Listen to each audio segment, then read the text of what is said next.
Well, we are in the sixth session of our journey through the Gospel of Matthew, and tonight we're going to focus on chapter 8 and 9. Now, just by way of review, there are four Gospels from four different perspectives. Matthew presents Jesus as the Messiah, the Mashiach Nagid, the Messiah the King.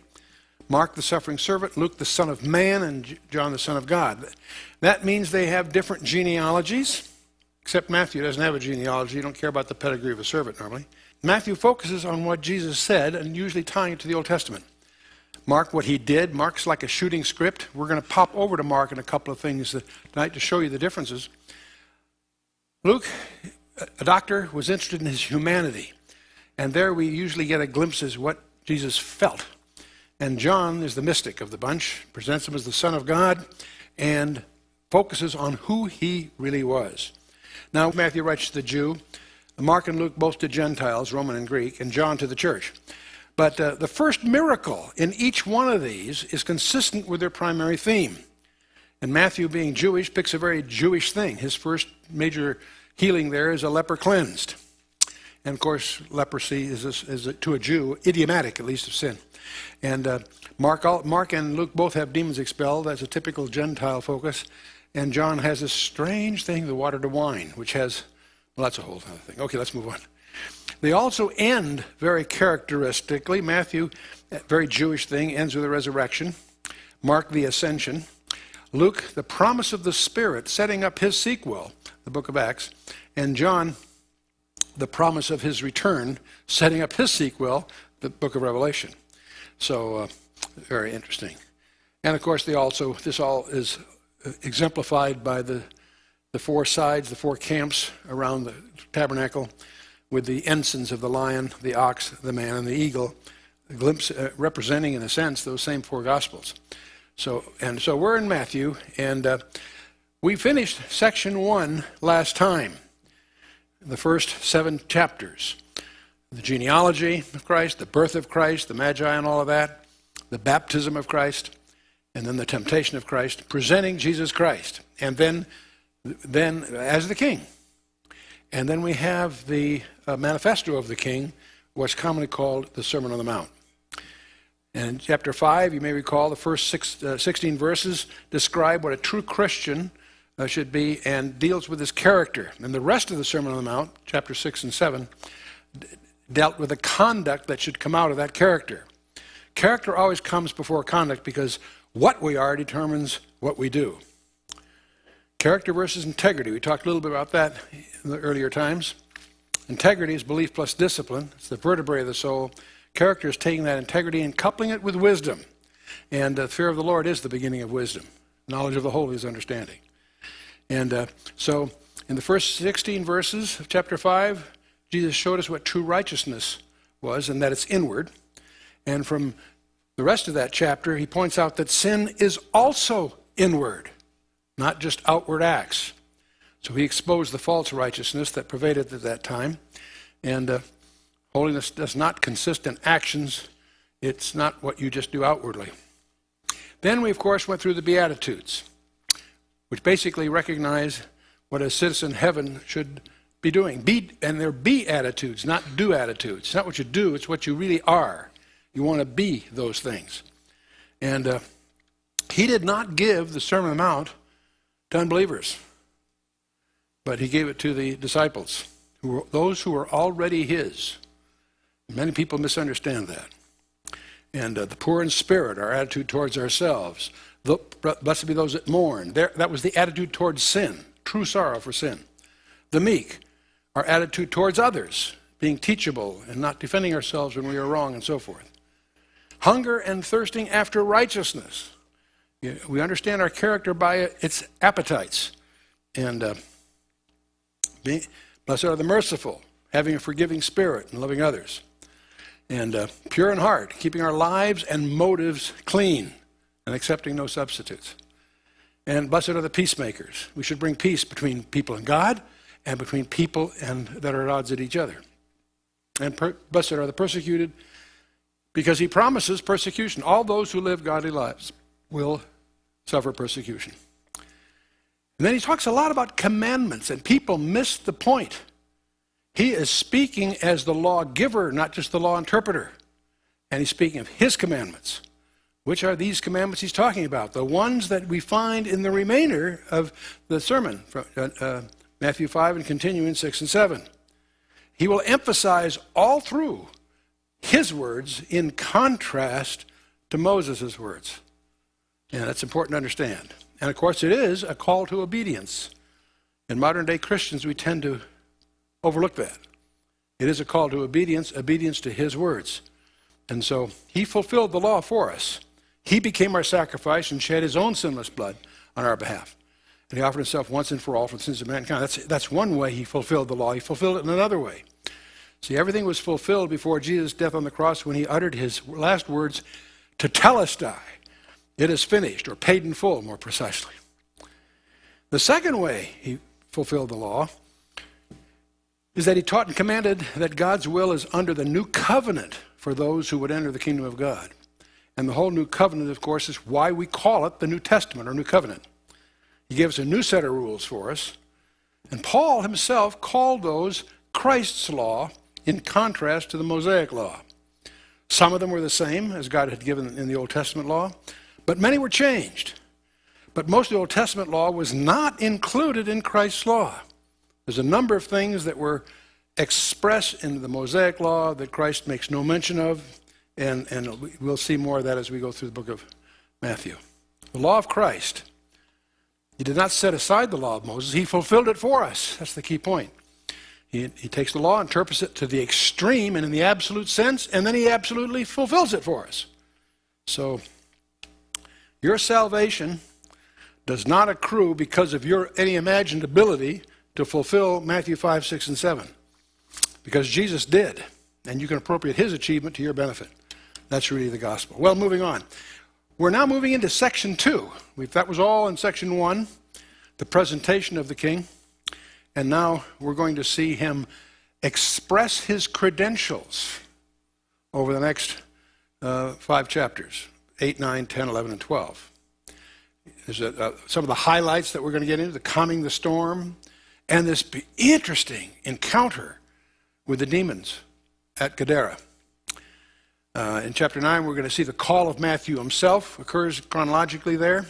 We'll learn a little bit about him that may surprise you. And then there are also healings all through here. I'll summarize those separately, but there's 2 that we're going to particularly point to, chapter 9, that occur sort of at the same time or at the same incident. Jairus' daughter is raised from the dead, and this woman with this issue of blood gets healed. And there are some aspects of that may surprise you. And that's really what we're carving out for ourselves for tonight. Okay, now there are some subtle differences. If we go through Matthew, Mark, and Luke, we'll see some subtle differences. They cover much the same ground, but sometimes they're in a slightly different order, and sometimes the descriptions are slightly different. And that causes concern to many people. Some scholars believe that those differences imply that there were 2 occasions that were very similar. That could be. It's not necessary, though, in my opinion. Others believe they're just slightly different details of the same account. For an example, when we get to Gadara, we're going to find in Matthew describes 2 guys that are possessed by demons, one in particular that we focus on. Luke and Mark mention only one. Is that 2 different occasions, or is it just a different rendering of the 2 occasions? You with me? And that, to me, strengthens the account because it demonstrates a lack of collusion. You follow me? So that to me is, I in general, we'll talk about them as they come along, but I don't see that. Most of those are of no real consequence. But let's just jump in then to chapter 8. We'll talk about some healings, calming the storm, and the demoniac at Gadara. So Matthew 8, verse 1, when he was come down from the mountain, great multitudes followed him. And behold, there came a leper and worshipped him, saying, Lord, if thou wilt, thou canst make me clean. Remarkable thing. Remarkable thing. And by the way, coming down from the mountain on this whole event, this could be in the 2nd year of his ministry. It isn't necessarily the day after. You follow me? You have to bear in mind, Matthew's not trying to do a chronology or present a biography. He's selecting events to make points, really. Carry a certain message. And Jesus put forth his hand and touched him. That itself is shock. You don't touch a leper. First of all, they regarded it as incurable, and in that day it essentially was, and also highly contagious. Now, is it really contagious or not is something we'll talk about in a minute, but mainly, Jesus put forth his hand and touched him, saying, I will.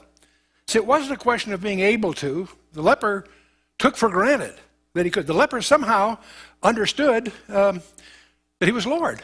And this term Lord is used about 650 times in the context of a title. It's the Greek equivalent to Adonai and so forth in the Hebrew. Put forth his hand and touched him, saying, I will, be thou clean. And immediately his leprosy was cleansed. That's got to be, it's so glib to read it here quickly, but that's got to be bizarre. Here's a guy that probably noticed one day he had a blemish on his hand, then it got worse, then pretty soon he realized he was in big trouble, no longer could touch his wife, no longer be with his family, had to stay at a distance from his kids. When anybody came near, he had to yell unclean. They would leave food someplace for him so he could survive. Who knows how advanced it was, but obviously a very loathsome disease. Let's talk a little bit about it. It's called Hansen's disease today, and there's a particular microbe that causes it. Lesions of the skin, superficial nerves, attacks on the eyes, genitals, extremities.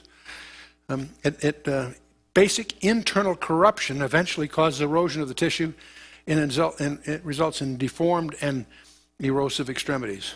Very ghastly, very, very loathsome disease. It's transmitted apparently through prolonged physical contact. During certain times it's contagious, other times it's not apparently, and at certain kinds of susceptibility. So there are people that can manage to work with lepers with some impunity, but exactly it's not as contagious as you might think, and yet it is contagious. In the Bible, there appears to be no cure for leprosy other than the Lord himself.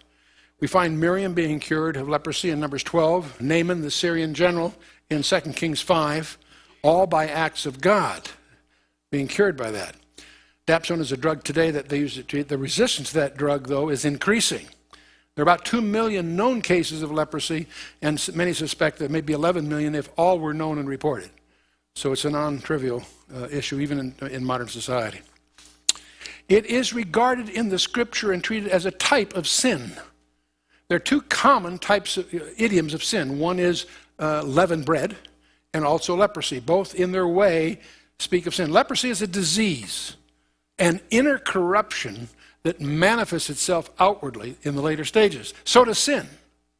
Sin starts inward in motives and attitudes and later manifests itself. Now, it's a form of corruption. It's also, in the case of sin, it's a genetic disease. We're all victims of, we're all SIN positive. And each SIN and HIV both have a blood cure. Both have a blood cure here, So in the mind of a leper, there is no basis for healing outside of God. So when the leper comes to him to be cleaned, that's his way of testifying his belief that Jesus was God. And of course he was, and he did him. And this shows calling him Lord manifests his understanding of God incarnate. Well, Jesus said unto him, See thou tell no man, but go thy way, show thyself to the priest, and offer the gift that Moses commanded for a testimony to them. See, showing himself to the priest was required by law. So Jesus is saying, do what the law requires, report to the priest, and offer a gift that Moses commands, which that's all in Leviticus. But see, he didn't want him to go tell everybody, why? Doesn't say. We all have our suspicions, partly because he didn't need to. And he's getting enough of a crowd already. He's not doing it for publicity. He's doing it to glorify God here. And when Jesus was entered into Capernaum, there came unto him a centurion, beseeching him and saying, Lord, my servant lieth at home sick of the palsy, grievously tormented. When you get to Capernaum, by the way, I say when, not if, because you're going to go there on one of your trips, and you'll go to Capernaum. One of the conspicuous things in Capernaum is a synagogue, very large. Been reconstructed, but from the original stuff, synagogue. That synagogue was built by this centurion. That's in Luke 7, verse 5, I believe. Now, centurion's about head of about 80 men. You'd think theoretically 100, but they weren't organized quite that way. It's what we would consider a company, which is normally about that size. He was not a Jew. He was a Gentile. And he's coming to Christ. And Christ heals Gentiles, but always at a distance normally. There's going to be an exception we'll talk about. In the first 12 chapters, Matthew will emphasize that Jesus Christ is presenting himself to Israel, not the world at large. That's going to change at chapter 12 for some very dramatic reasons. But the first 12 chapters, you'll notice as we go through, Jesus emphasizes to his disciples that they are to go to the house of Israel, only to the house of Israel. That's his mission. That's what he's doing. So this is extraneous to his mission, in a sense. He's come for Israel. Here the centurion comes to him, who's not a Jew. And and by the way, something else, as we're talking about centurions, Luke, the Gospel of Luke, talks a lot about centurions. This one happens to be in Matthew for some reasons, but Luke is always very kind to centurions. You'll see all the way through Luke. The Romans are always the good guys, somehow. And when Paul invoked his Roman citizenship and appealed to Rome in Acts 25? It was legally required that if somebody appealed to Rome, a written documentation of the background had to precede his hearing. And so it's believed by some scholars that Luke, Volume 1 and Volume 2, Volume 1 called the Gospel of Luke and Volume 2 called the Acts of the Apostles, were those required documents. And as you read those, the Gospel of Luke, you'll notice that he seems to go out of his way to point out when there were always uprisings wherever they went, it was the Jewish community that was causing the uprising, not the Christians nor the Romans. And so he seemed preoccupied to demonstrate that all, which tends to support this view that it was the background stuff. And of course, Roman officials are always good guys in Luke's narratives, if you'll notice as you go through it. Anyway, let's go on. So the centurion comes to him, and he has a servant that has the palsy. And Jesus said to him, I will come and heal him. You'd think that's what he wanted, wouldn't you? Listen what this guy says. The centurion answered and said, Lord, I'm not worthy that thou shouldest come under my roof. That's a remarkable thing. He was a Gentile and not welcome in Jewish homes. An Orthodox Jew wouldn't allow a Gentile to cross that threshold. Do you follow me? But so he's in that culture, and he says he's not worthy to come under your roof, Lord. But speak the word only, and my servant will be healed. He knows that Jesus just said, he doesn't have to be there. This is fascinating to see him realize this so early in this ministry. He goes on to say, for I'm a man under authority, having soldiers under me. And I say to this man, go, and he goeth. To another, come, and he cometh. And to my servant, do this, and he doeth it. When Jesus heard it, he marveled. There's only twice Jesus marveled that I recall. One went at the faith of the centurion, and the other one is the lack of faith of Israel. When Jesus heard it, he marveled and said to them that followed, verily I say unto you, I have not found so great a faith, no, not in Israel. Interesting. I say unto you that many shall come from the east and the west and shall sit down with Abraham, Isaac, and Jacob in the kingdom of heaven. But the children of the kingdom shall be cast out into outer darkness. There shall be weeping and gnashing of teeth. This is sort of an echo of what Gospel of John has in chapter 1. He came unto his own, but his own received him not. But as many as received him, to them gave he the power to become the sons of God. And Jesus said unto the centurion, go thy way, as thou hast believed, so be it done unto thee. And his servant was healed in the selfsame hour. From palsy. From palsy. That's a serious thing. By the way, when you're in Capernaum and you see the synagogue there, over to the right a little bit, you'll find the ruins of Peter's home. And it's been excavated, and you can tell from the excavations that it was later enlarged to be a fellowship area. Because in those days, of course, fellowships were in homes. Churches weren't invented until the 4th century. So, and what the Catholics have done, have built a very modern arches over the excavation and a very modern facility of their own, but they've done it in such a way as not to disturb the excavations there. But anyway, so Jesus came into Peter's house. He saw his wife's mother laid and sick of a fever. And he touched her hand, and the fever left her. And she arose and ministered unto them. I like that. You know, that's cool. Gets healed, gets right to work, rolls up her sleeves and does whatever she did to minister to them. I think that's cool. It also means that Peter was married. But that's interesting too.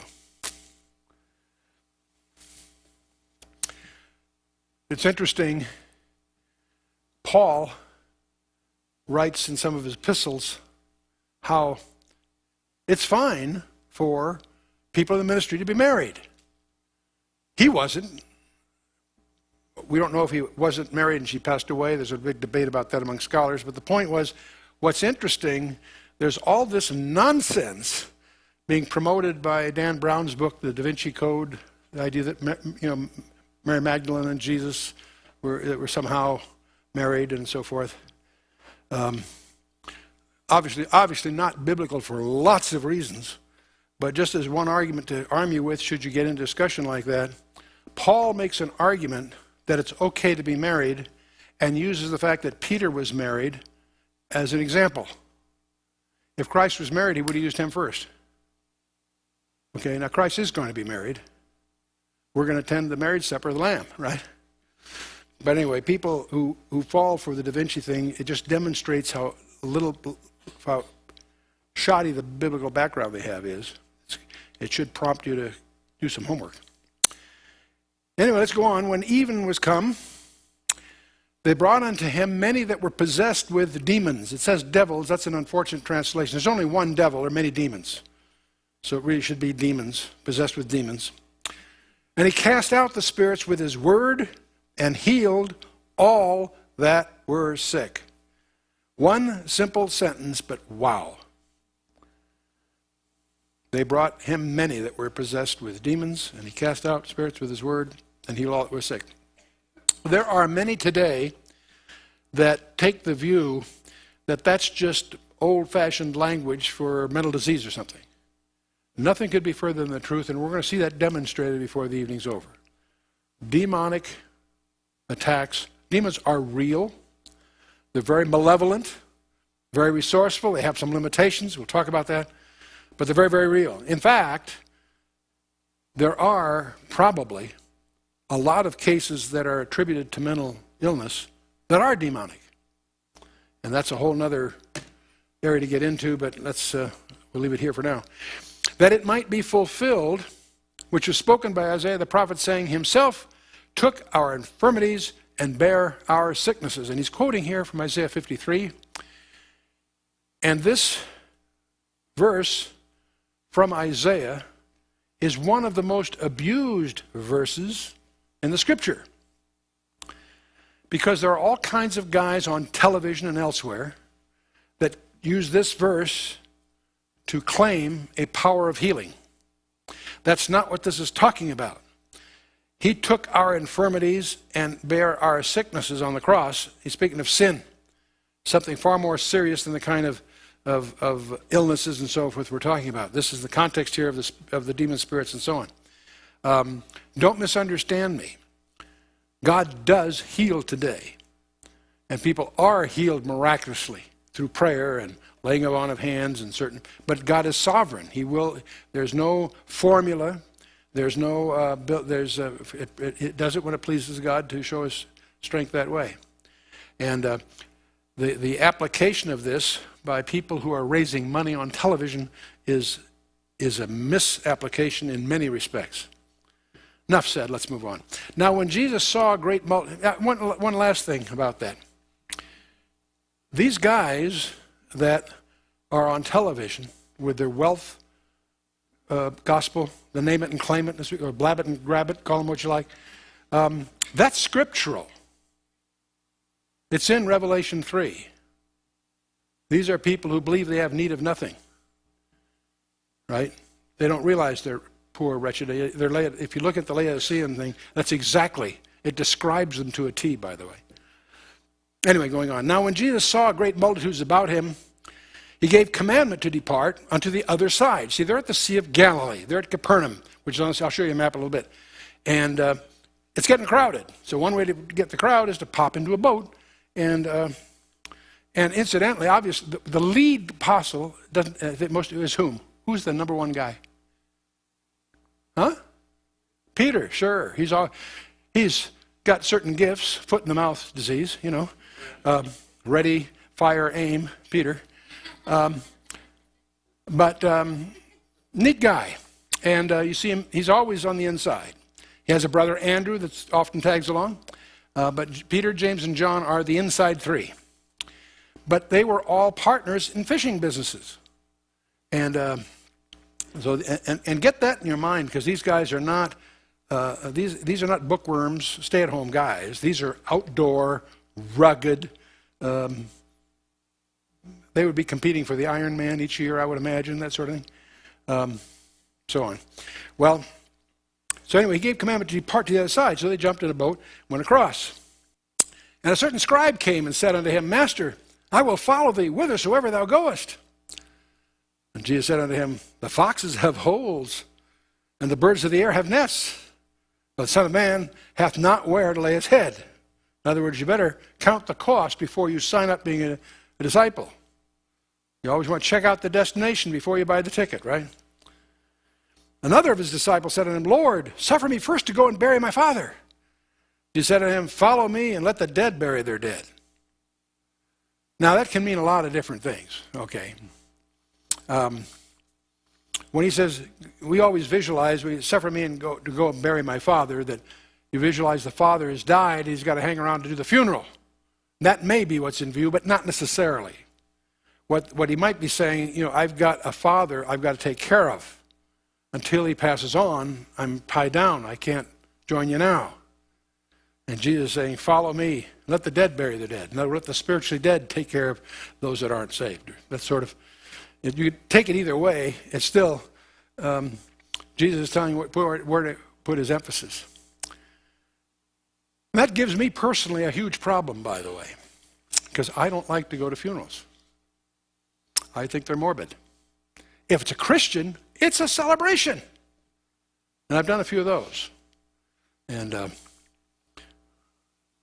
but if it's not, and if there's, especially if there's nothing to build on, if you're pretty certain the person passed away isn't saved, I don't know what to do. I don't like going there. I welcome some excuse to be out of town, not to. I'm just admitting. I'm not saying it's right. I'm not suggesting you follow me. I'm just saying, be candor with you. I have a tough time with funerals unless the person's saved, and if they're saved, that's a whole different ballgame. And I've been to a couple of funerals of somebody that was saved, but it was organized by someone who wasn't. In one case, it was a Masonic situation. Yeah, and another one, it was sort of a New Age kind of thing. And what the people didn't know is I happened to know the guy well enough, I knew he was saved. And I interrupted the proceedings. I let them do their thing, and then there's always a chance for somebody who wants to stand up. And I did. Told them like how it was. Got a little applause from someone because there's a group of us that we understood. This guy Al was, anyway, had accepted the Lord. But anyway, onward. I don't like funerals. But again, this is where someone was saved. They just didn't understand why or how. They did before it was over. Anyway, so this is on the way to ship. Now I said, when he was entered into a ship, his disciples followed him. When they say ship, by the way, we're talking something about 26 foot long, you know. Now, as an academy guy, I have to admit it's a ship. It's not a boat. A boat's something you put on a ship, you know. But you and I would call it a boat, normally. We'll show you a picture of it.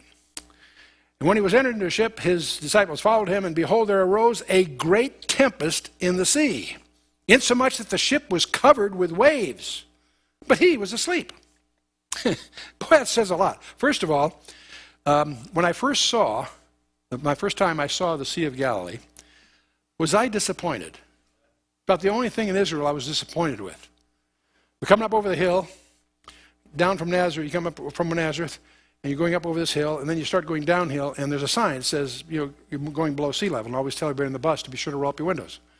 And some people read too. They don't get it. It's just a gag, Anyway, we're going down, and you see the Sea of Galilee in front of you, and it's nothing but an overgrown. Now, by the way, it's all a result of a mistranslation. It's not the Sea of Galilee. It's the Lake of Galilee, but it's a mistranslation that goes way back, so everyone calls it the Sea of Galilee. Anyway, or Gennesaret, or it's shaped like a harp, so it's Gennesaret. But anyway, it's not that big. What is it, 7 miles across and 20 or 30 miles long? It's not that big. And I looked, I couldn't visualize, because you can see the other side. You know what I mean? It's not, and I thought, I remember all those stories about storms. Well, there's two aspects I need to point out to you. Well, first of all, I'll give you one. When I was at Annapolis, one of my early weekends, I was in the battalion yawl team, sailing team, and we went on the weekends. One only place people could get away on weekends in those days. But anyway, we had been taught by the old Salt that if you're on this Chesapeake Bay, which you can't see the other side, it's a serious bay. If it's clear blue sky, but you see a cigar-shaped cloud on the horizon, reef sail right now. And it was said in ways that scare us to death, and I dismissed it as some old Salt trying to get us shook up. Well, it happened that weekend. I was on the yawl, and we were out at Chesapeake Bay, and there was a little cigar-shaped cloud. The first classman said, reef sail, so I'm up on the forecastle trying to bring down the jib halyard, and the halyard fouled, so I couldn't get the jib down easily. And it was a matter of 5 minutes before we were taking green water over the bow. There was lightning and darkness, and I realized that in the Chesapeake Bay, something like that can come up very quickly. Now, we managed it right, obviously, and so forth, but from that background, I learned something about the Sea of Galilee. Up in the northwest corner, there are two big mountains called the Horns of Hattin, and the winds are such that they become a venturi, and they can create very quick, very severe storms on that lake. So it's more treacherous than it would look. It's just like what seemed like a little lake. But there's another aspect to this. Having said all that, we're going to discover that the disciples that are with Christ on this boat are terrified. Now, wait a minute. These are professional fishermen that were familiar with those waters. You understand? For them to be frightened tells me that this was not a normal storm. And knowing what's coming later, I think it was Satan's attempt to wipe out the Lord. It's that kind of a storm. How concerned was the Lord? He was asleep. The disciples came to him and woke him saying, Lord, save us, we perish. Now, these aren't namby-pamby, landlubbers. These are seasoned fishermen who are in partnership on those waters. He said, why are you fearful, O ye little of faith? When he arose, and what did he do? He rebuked the winds. A strange phrase. Strange phrase. He rebuked the winds and the sea, and there was a great calm. That should have been impressive. That would have, yeah. But the men marveled, saying, what manner of man is this, that even the winds and the sea obey him? What's going on here? We see someone, a leper saved, palsy cured. What's he doing here? Matthew is concatenating these events to make a point. What point is he making for you to draw? He's showing his credentials. See, the great tragedy of Mel Gibson's movie, The Passion, which I think he did a marvelous job, but the one primary failing, and I don't know how you could repair it in a movie anyway, is it doesn't get across who he was. It wasn't some tragedy, it was an achievement. Because of who he was. The Jesus boat. It was discovered in January 1986. It's an unfortunate label. It wasn't the boat that Jesus was on. That's just a label that they've used, and it sticks on it. So if you're on the internet, you can find out more about it if you like. It was in 1986. We were there. The Sea of Galilee it was a drought. It was unusually low, lower than it had been in many, many decades. And two brothers noticed it was in this thing in the mud, and they had the brains to get help. And they flew in from Texas and elsewhere, experts, overnight, that analyzed what it was. They recognized what it was and confirmed later it was what they thought, that the mud, the sediment, had strangely protected it, but if they dug it out, it would all fall apart.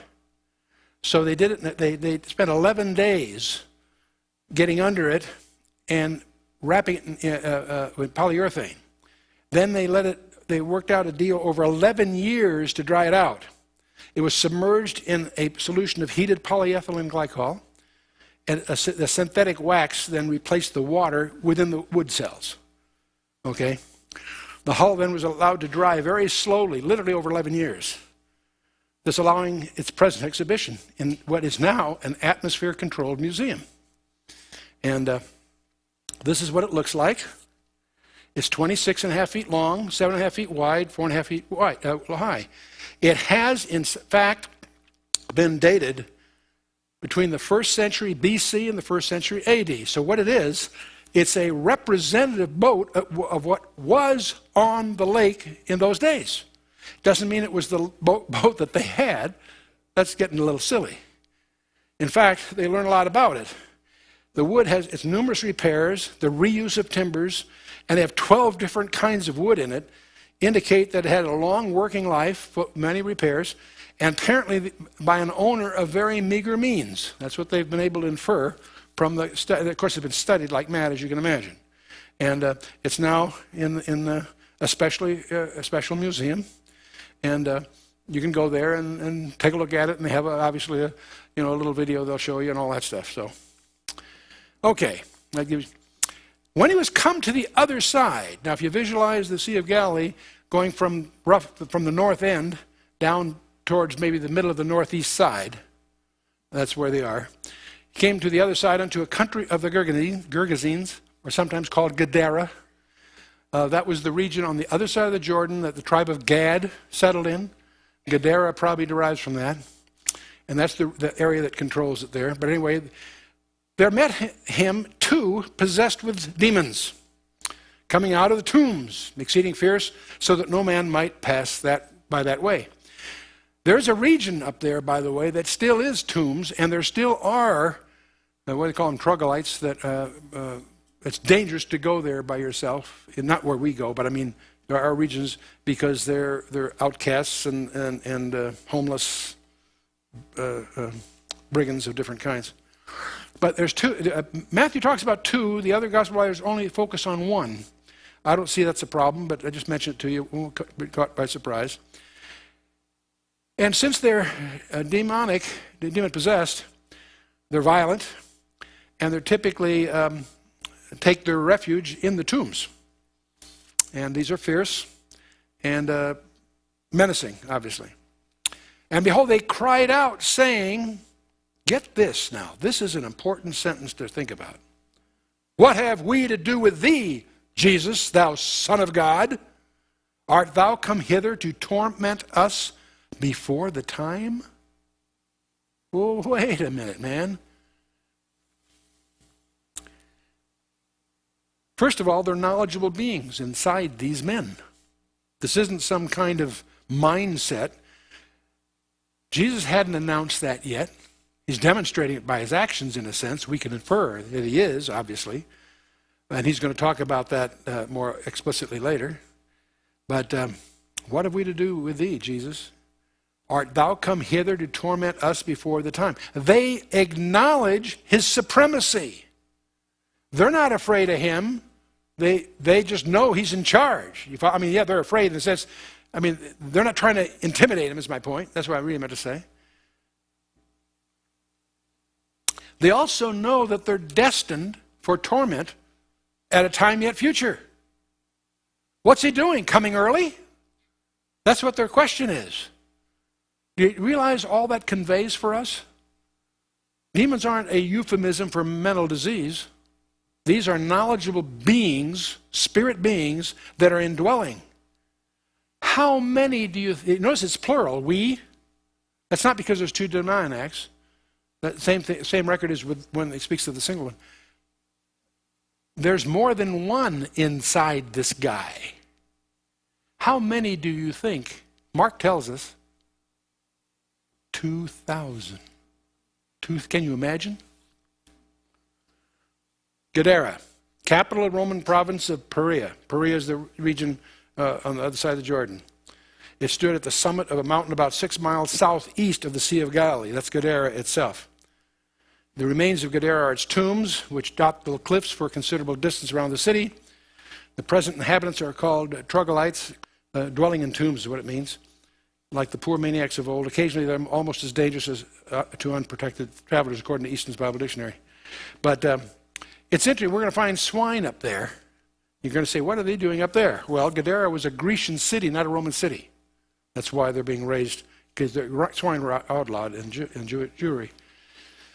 Gadara was reduced to ashes by Vespasian at the beginning of the Roman War, which ended in the overthrow of Jerusalem. So by 70 AD, Gadara is leveled. Just a piece of background. But I want you to notice what these guys announced. What they announced was not known at that time. They recognized that there is a time coming that they'd rather avoid. They knew that he is in control of it. They are acknowledging his deity and their destiny and his control of it. Now, when they said that, of course, there was a good way off from them a herd of many swine feeding. Mark tells us how many, 2,000. So the devils, or the demons, besought him, saying, if thou canst us out, suffer us to go away into the herd of swine. In other words, if Jesus just cast them out of the demoniac, they would be disembodied. Okay? They apparently seek embodiment. Rather than just be cast out, they petition him, at least send us into those swine. Well, the first thing we infer from that is that for some reason that's an advantage to them. We always find demons in the New Testament seeking embodiment, usually of people, of course. Here, as a second best kind of thing, they apparently want to go into the herd of swine. That's a mystery, but that's all we know. What's even a bigger mystery, why does the Lord let them do it? Because they apparently need his permission. Important point. He said unto them, go. And when they were come out, they went into the herd of swine. And behold, the whole herd of swine ran violently down a steep place into the sea and perished in the waters. So they drowned anyway. That may not have been something they counted on. The Lord gave them their wish, but it's my suspicion, I don't know this, my suspicion is he caused them to go drown themselves. You say, what on earth? Why? Lord, why did you do that?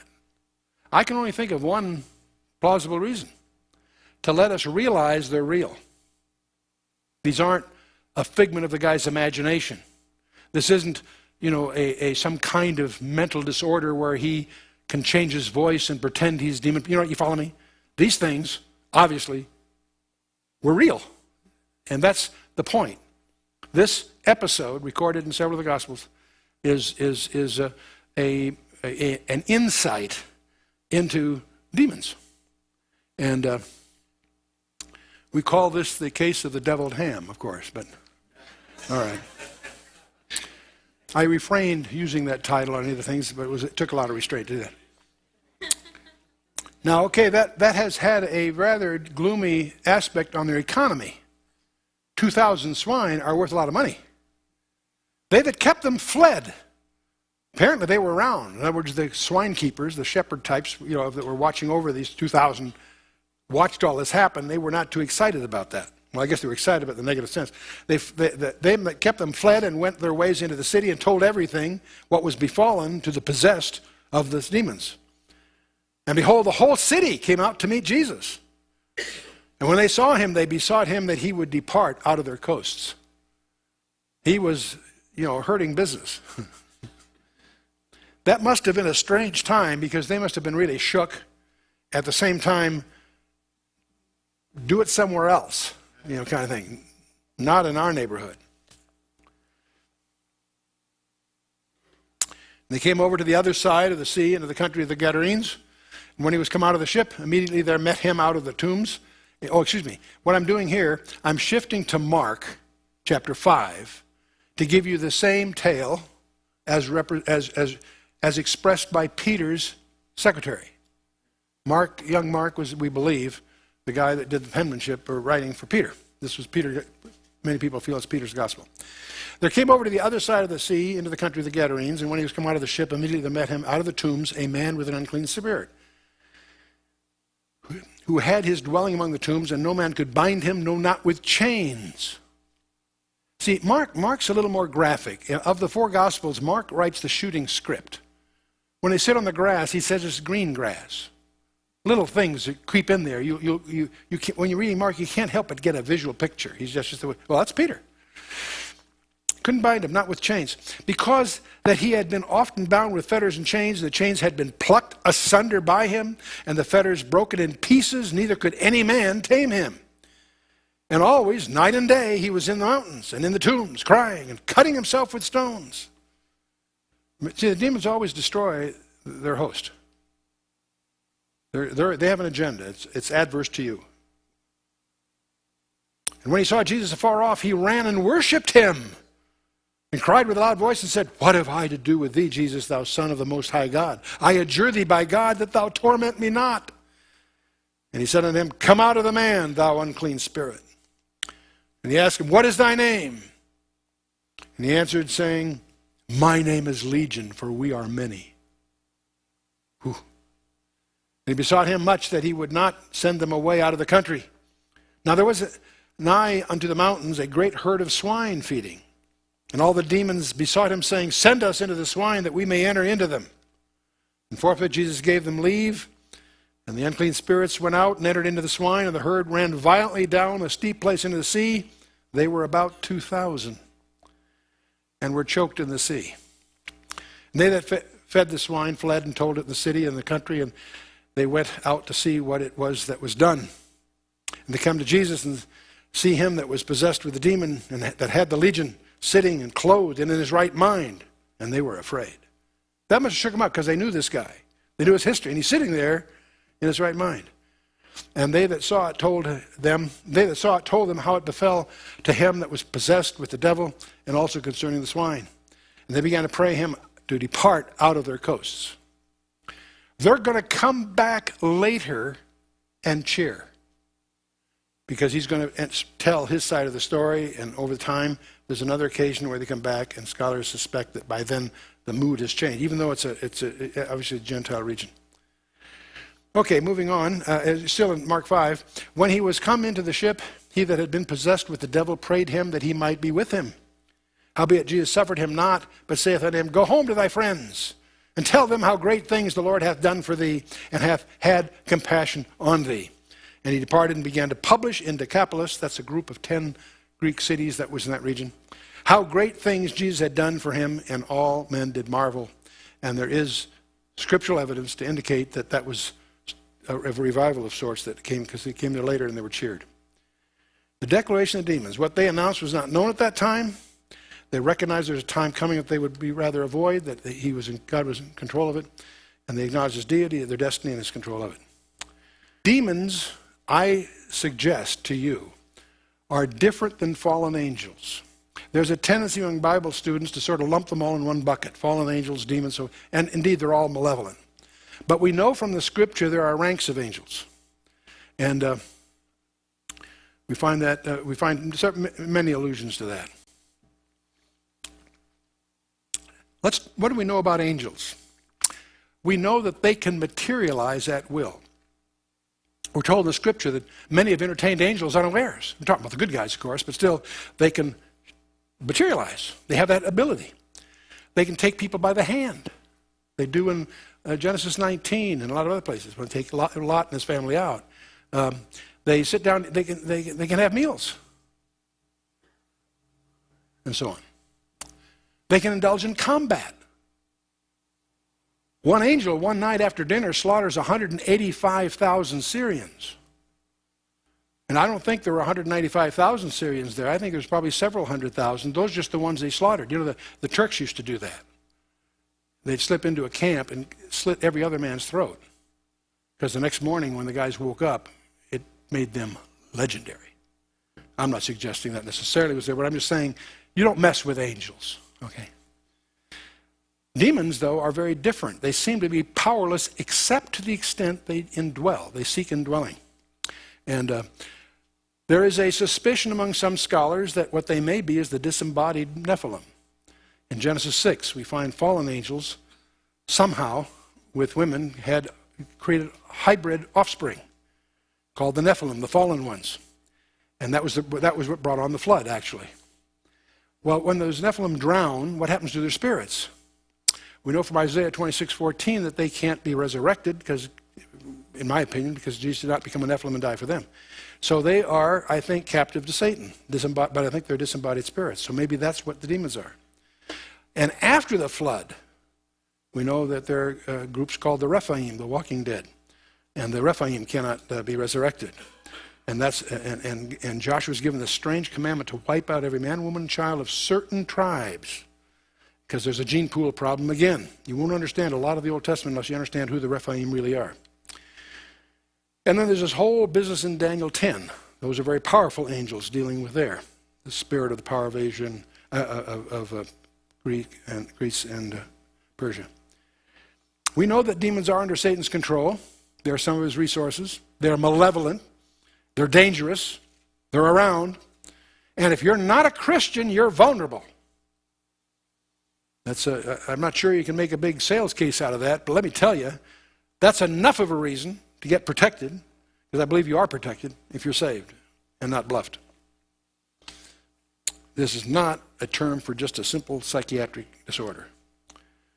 And interesting to understand, another thing we learned from this episode is they could not indwell even animals without permission. So if you're Christ's, if you belong to him, I can assure you he doesn't give anyone permission. They can harass you, be subject to testing of all kinds, but not indwelling. And there are a lot of theologians that will argue that, and I'll take them to the mat on that one. Matthew 9, next chapter. There'll be some more healings, the call of Matthew, and then two healings that are very distinctive that we'll deal with. Matthew 9, verse 1, he entered into a ship, passed over, came to his own city. Now he's back at Capernaum. Come back from Gadara, back at Capernaum, which is essentially on the north side of the Sea of Galilee. And behold, they brought him a man sick of the palsy, lying on a bed. And Jesus, seeing their faith, said unto the sick of the palsy, Son, be of good cheer, thy sins be forgiven thee.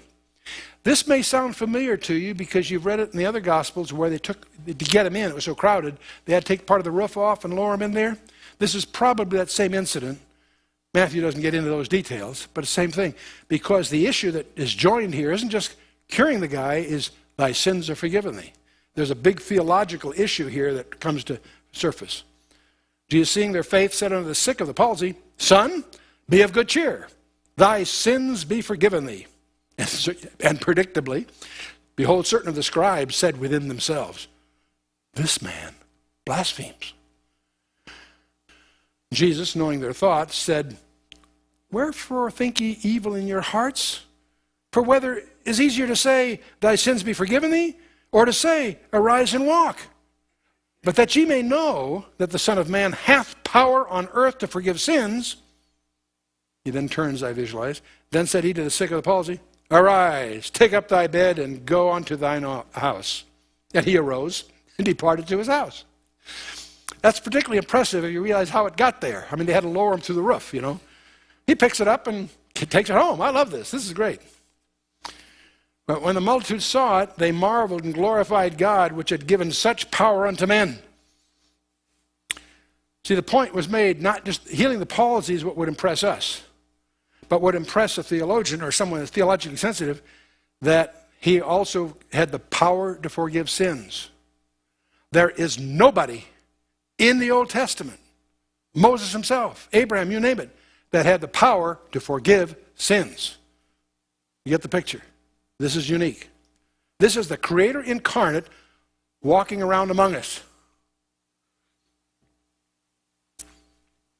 And as Jesus passed forth from thence, he saw a man named Matthew.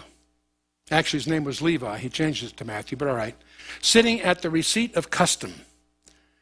And he saith unto him, Follow me. And he arose and followed him. Now, it's interesting. Matthew inserts here a biographical note. He's obviously a tax collector in Capernaum. Let's find out a little bit more about Matthew the person. The call of Levi was the culmination of the previous several miracles. The cleansing of the leper, the man taken with a palsy. Jesus had demonstrated his authority to make a person ceremonially clean and to forgive sins. Matthew is very Jewish. This was not lost on him. Now those two authorities were brought to bear on the one who was to become his disciple. He was sitting at the place of toll, the customs house. He's a tax collector. To really understand this, you have to understand how the Romans did this. They collected taxes through a franchise, calling tax farming. And they assessed a fixed figure to the highest bidder, and then sold the right to collect them to the highest bidder. The buyer then had to hand over the assessed figure at the end of the year, and he could keep any excess. Get the picture? We're adopting the same style in our state legislatures. No, I'm serious. They can condemn a piece of property because if you're a landlord and someone in your apartments could get caught for drugs, there's a crime against the property. The state can take the property. Confiscation of property. The property stays with the state.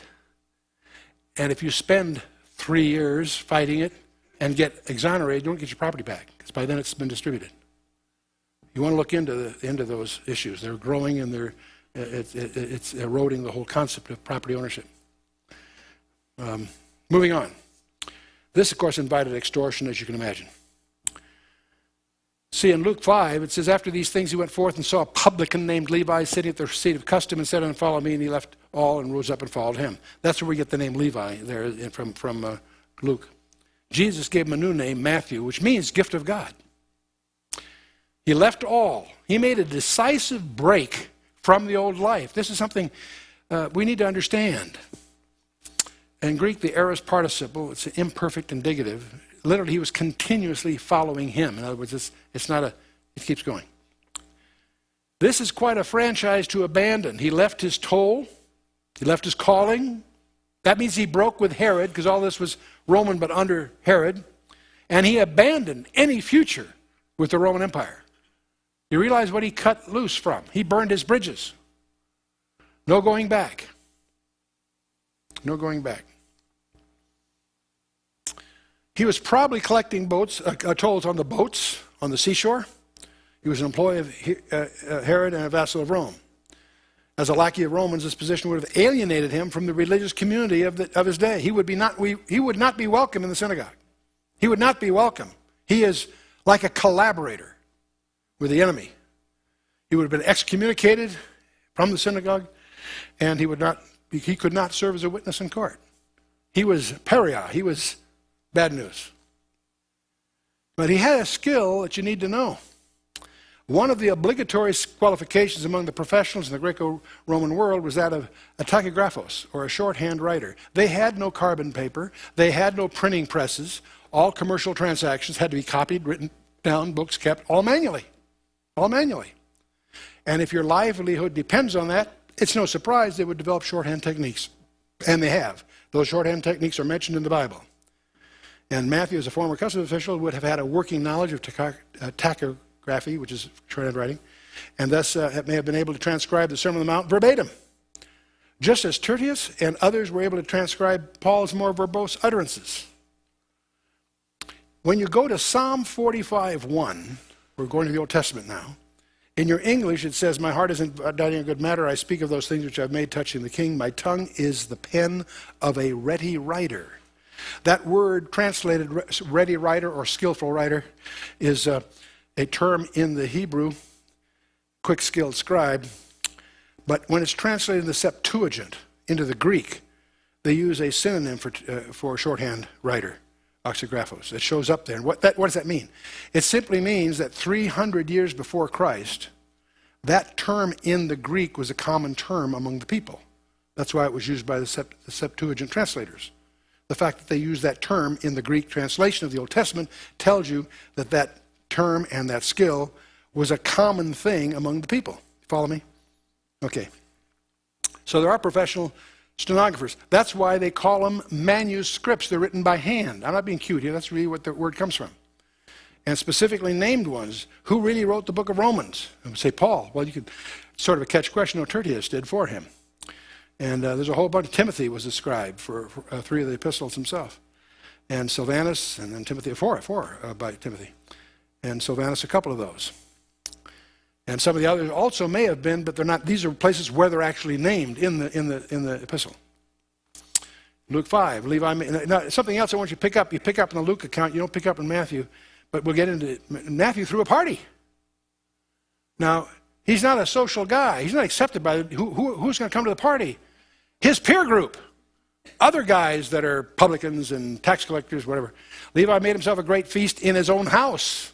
There was a great company of publicans and of others that sat down with him. But their scribes and Pharisees murmured against his disciples, saying, "Why do you eat and drink with publicans and sinners?" And Jesus answered and said unto them, "They that be whole need not a physician, but they that are sick. I come not to call the righteous, but sinners to repentance." And that's in Luke 5. Getting back to Matthew. It came to pass as Jesus sat at meat in the house. You don't recognize it's obviously Matthew's house. It's not as clear in the Matthew account. Behold, many publicans and sinners came and sat down with him and his disciples. And when the Pharisees saw it, they said unto the disciples, "Why eateth your master with publicans and sinners?"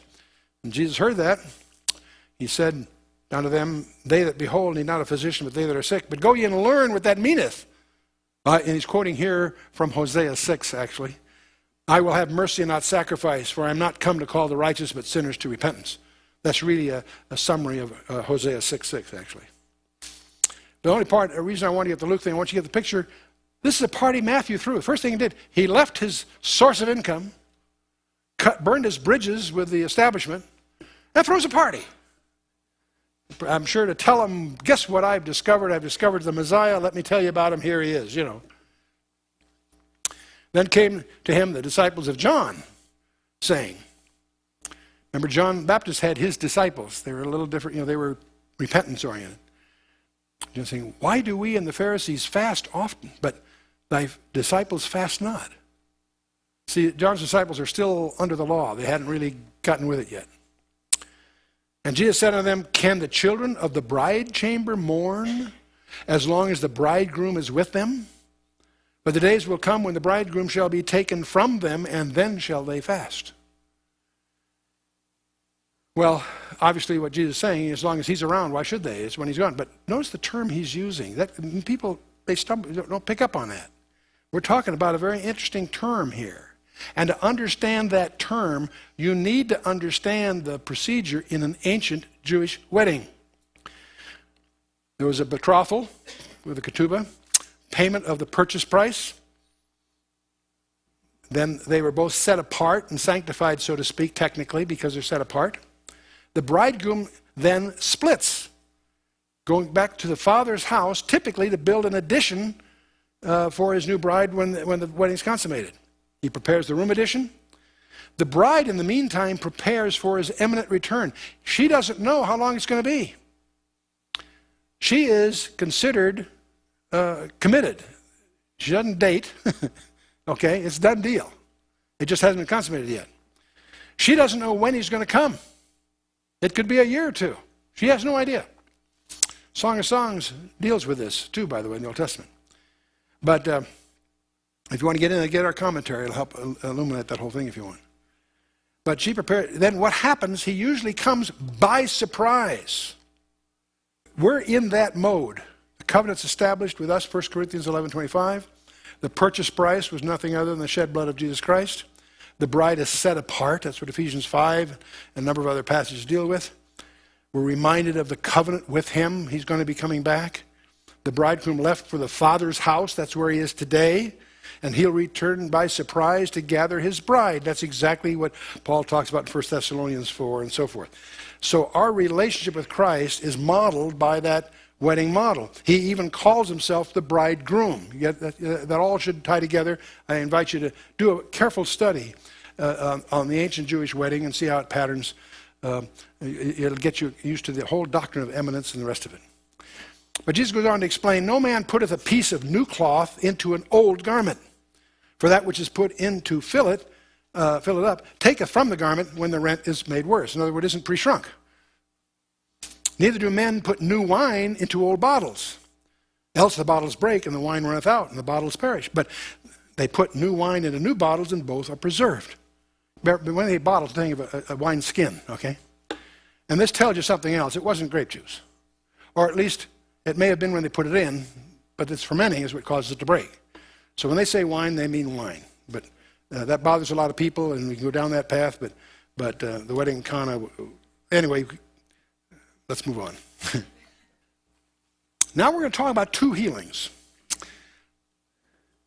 When he spake these things unto them, behold, there came a certain ruler, it turns out to be Jairus, the head of the synagogue, and worshipped him, saying, my daughter is even now dead. Now here's a challenge.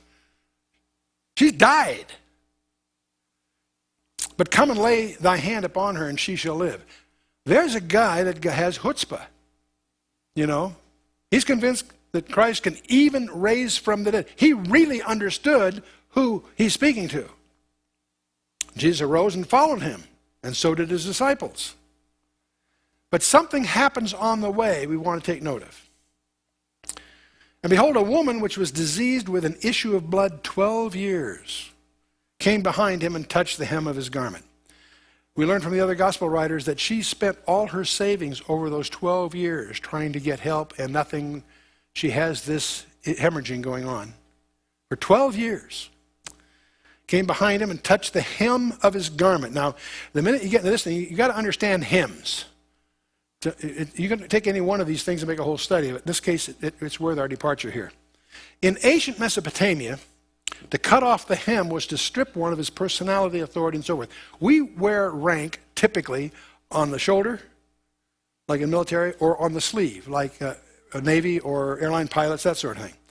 In those days, they had expressions of their heritage, their genealogy, or their rank on the hem of their garment. So the hem was symbolic of their insignia, their authority. And so a husband could divorce his wife by cutting off the hem of her robe. That was symbolic. It cut her off from his authority. A nobleman could authenticate his name on a clay tablet by pressing the hem, which had a particular pattern, into the clay, the soft clay. Get the idea? David cut off the hem or the skirt of Saul's robe in the wilderness of En-Gedi in 1 Samuel 24. The genealogy was represented, woven into the threads of that hem. David himself was, what he did, he found himself in the cave where Saul happened to choose to sleep in. So he cut it off and slipped out so that tomorrow he could prove, when they were down the valley, up on the hill, he tried to prove to Saul that he could have killed him, he didn't. And Saul had to realize that he had the opportunity to kill him, he didn't. That was the point. But even David is conscience-stricken because he had personally interrupted the lineage to the throne and symbolically taken away the authority from the Lord's hand. He did it because it was practical, but he later regretted it because he realized the symbolic act of it. And Saul did understand in 1 Samuel 24, verse 20. So anyway, it's just another example. They have fringes on the Levitical garments. God's covenant with Israel in Ezekiel 16 and 39, he says, I will spread my skirt over you. That's what God says of Israel. I'm putting my authority, my protection over you. I spread my skirt over you. It's a weird expression in our culture, a very understandable one in theirs. Joseph's coat of many colors. We don't know if it's coat of many colors. It's a term that we're not sure what it means. That's a guess. But clearly it was enough that his brothers were envious, and it also may have had a very significant hem on it. The Lord's hem is sought for healing in several places, Matthew 14 and Mark 6. And of course, it's also operative here. The woman that's putting her through felt if she can just touch his hem, she'll be healed. That's her concept, okay? Now, in Ruth and Boaz, Ruth goes to Boaz and says, spread thy skirt over thine handmaid. If you read verse 9 of chapter 3, it sounds like she's propositioning him in the middle of the night. No, it's worse than that. She's asking him to take her to bride to give her an inheritance and so forth. And he's glad to do it. There's a big climax, of course, in chapter 4. I'll let you look it up. But the point is, she was asking him to exercise his authority over her. It isn't an improper sexual act. That's what it looks like to a naive reader. No, it's worse than that. She's saying, marry me, period. It's a much bigger deal. Live a right marriage. Now let's talk about this woman for a minute. She has an issue of blood, right? An issue of blood like that makes, if one is Jewish, makes one ceremonially unclean. Anything touched was ceremonially unclean. Having Jesus touch her made him, in theory, ceremonially unclean. What does that tell you? She's in the crowd. If she's Jewish, she shouldn't be in that crowd. She should be out of the camp, right? What does that tell you about the woman? Anyone? Gentile. Exactly right. It's inferential, but it would certainly seem so. Otherwise, she would not be allowed in the crowd. She said within herself, Matthew 9, verse 21, if I may but touch his garment, I shall be whole. Fascinating. But Jesus turned him about, and when he saw her, he said, daughter, be of good comfort. Thy faith hath made thee whole. And the woman was made whole from that hour. And when Jesus came into the ruler's house, he was on his way to Jairus' home. Came to the ruler's house and saw the minstrels and the people making a noise. These are all the professional hired guys. He said to them, give place, for the maid is not dead, but sleepeth. And they laughed him to scorn. Such a thing was ridiculous. They knew she was dead. You don't have to debate that one. Otherwise, there was no doubt in their mind. When the people were put forth, he went in and took her by the hand, and the maid arose. Let's read this whole thing in Mark 5. When Jesus was passed over again by ship unto the other side, much people gathered unto him, for he was nigh unto the sea, and behold, there cometh one of the rulers of the synagogue, Jairus by name. We learn a few things here, Jairus by name. And when he saw him, he fell at his feet. Now that's pretty impressive. That's a form of obeisance. Here's the head of the synagogue, but he's acknowledging Christ in many ways here. And besought him greatly, saying, my little daughter lieth at the point of death. I pray thee, come and lay thy hands on her, that she may be healed and shall live. Whether she's actually dead or not, it sounds like she's on the point of death. He may have resented Jesus stopping to deal with this woman with the issue of blood, because by the time they get there, she's dead. Well, people know that she's dead. So in Mark 5. And Jesus went with him, and much people followed him and thronged him. A certain woman which had an issue of blood 12 years, and had suffered many things of many physicians, and had spent all that she had, and was nothing bettered, but rather grew worse. When she heard of Jesus, came in the press behind and touched his garment. So she's desperate. 12 years. For she said, if I may touch his clothes, I shall be made whole. And straightway the fountain of her blood was dried up, and she felt in her body that she was healed of that plague. Jesus, immediately knowing in himself that virtue had gone out of him, turned him about in the press and said, who touched my clothes? The disciples said unto him, thou seest the multitude thronging thee, and sayest thou, who touched me? They don't even understand. He's a crowd, and somebody bumped into him. He looked around about to see her that had done this thing. But the woman, fearing and trembling, knowing what was done in her, came and fell down before him and told him all the truth, as if he needed to know. He, of course, knew it. And he said unto her, daughter, thy faith hath made thee whole. Go in peace and be whole of thy plague. And while he spake, there came from the ruler of the synagogue's house certain which said, thy daughter is dead. Why troublest thou the master any further? As soon as Jesus heard that the word was spoken, he saith unto the ruler of the synagogue, be not afraid, only believe. And he suffered no man to follow him, save Peter, James, and John, the brother of James. These are the inside three. In Jairus' home, at the Mount Transfiguration, at Gethsemane, there's a half a dozen different places where they are favored. In one case, Andrew joins at the Mount of Olives, the so-called Olivet Discourse. At the Olivet Discourse, Andrew, Peter's brother, joins them, so there's four, but it's usually Peter and James and John, the two brothers known as the sons of thunder. And he cometh to the house of the ruler of the synagogue, and seeth the tumult, and them that wept and wailed greatly. And when he was come in, he saith unto them, why make ye this ado and weep? The damsel is not dead, but sleepeth. And they laughed him to scorn. But when he put them all out, he explained that to them more clearly. Out, huh? But when he had put them all out, he taketh the father and the mother of the damsel, and them that were with him, and entereth in where the damsel was lying. And he took the damsel by the hand, and said unto her, Talitha cumi, which is being interpreted, Damsel, I say unto thee, arise. And straightway the damsel arose and walked. And then Mark gives us a bombshell, in my mind.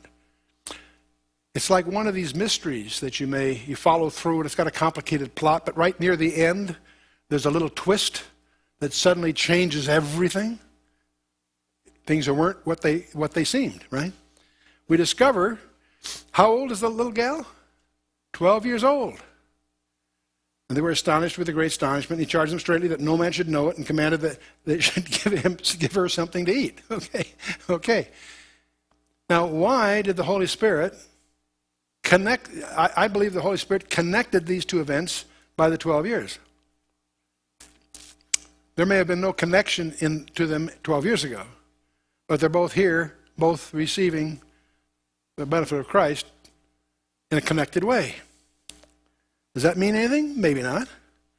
But we learn from the Jewish mind, see, this idea that prophecy is prediction and fulfillment. Prediction, that's a Greek model, the Gentile model. The Hebrew model is that pattern is prophecy.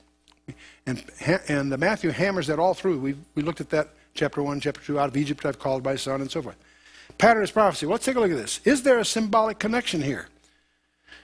The woman had an issue of blood for 12 years. The daughter raised from the dead was 12 years old.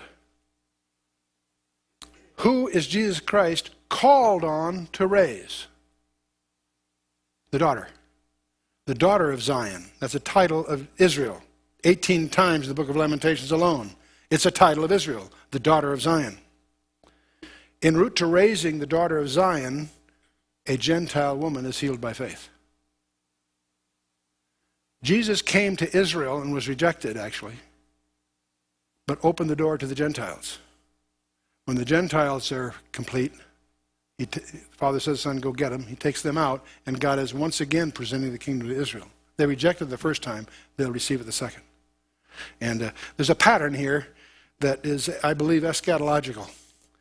But I wouldn't make a big case of it. I wouldn't build any doctrine from it, but I think you might find it provocative to think that through.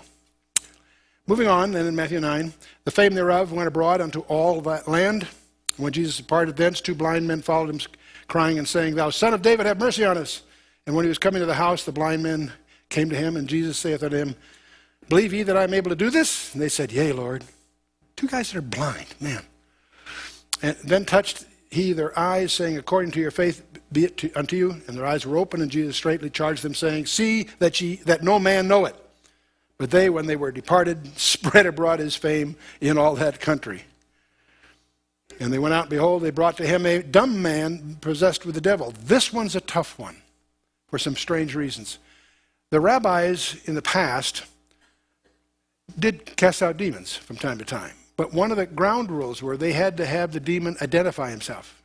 That was in their procedure. If you had someone demon-possessed that couldn't speak, that was one the rabbis couldn't touch. So this has profound significance to the rabbinical community there. Here's a dumb man possessed, meaning he can't speak, possessed with the devil or with a demon. And when the demon was cast out, the dumb spake, and the multitudes marveled, saying, It was never so seen in Israel. Because of that factor that is missed unless you have some background. But the Pharisees said, He casteth out devils through the prince of devils. So they don't deny what he did, but they ascribe it to Satan. That's going to be the death knell, in a sense, in chapter 12. The entire ministry of Christ will change in chapter 12. From 13 on, it'll be a different ballgame. And we'll talk about that when we get there. And Jesus went about all the cities and villages, teaching in their synagogues and preaching the gospel of the kingdom and healing every sickness and every disease among the people. And when he saw the multitudes, he was moved with compassion on them because they fainted and were scattered abroad as sheep having no shepherd. Then saith he to his disciples, The harvest truly is plenteous, but the laborers are few. Pray ye therefore the Lord of the harvest, that he will send forth laborers unto his harvest. There are 10 miracles here. Matthew groups them to prove to his readers that Jesus Christ possessed the powers of the king that the Old Testament promised the Messiah would have. In his first sermon, he announced that he would prove that the Spirit was upon him by healing and helping the multitudes. And that was it's actually Luke 4. And Isaiah promised in the kingdom age that the blind would see, the lame walk. That's what Isaiah predicted in Isaiah 35. And all these chapters take us back. This picks up, so to speak, what we left off in chapter 4, went to the Sermon on the Mount.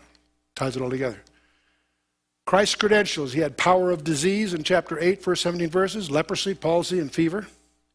He had power over nature, calming the storm, power over Satan, power over sin, power over death, power over darkness, and power over demons. These were all arranged, I believe, by Matthew to get across the idea of his credentials, setting the stage for what's coming. Now, we looked at calming the storm, the demoniac, called Matthew, and we looked at those two healings in particular. In chapter 10, the 12 are going to be sent out on a special mission. Chapter 11, John the Baptist is going to be responded to in some surprising ways. And that's what we'll do in the next session. Read chapters 10 and 11. Review the instructions to the disciples. And how do they apply to us today? You may find some difficulties there. And in that spirit, review John 1 as we tackle John the Baptist. In what way is John the Baptist the least in the kingdom of heaven? How is the least in the kingdom of heaven greater than John? What does that really mean? Let's stand for a closing word of prayer.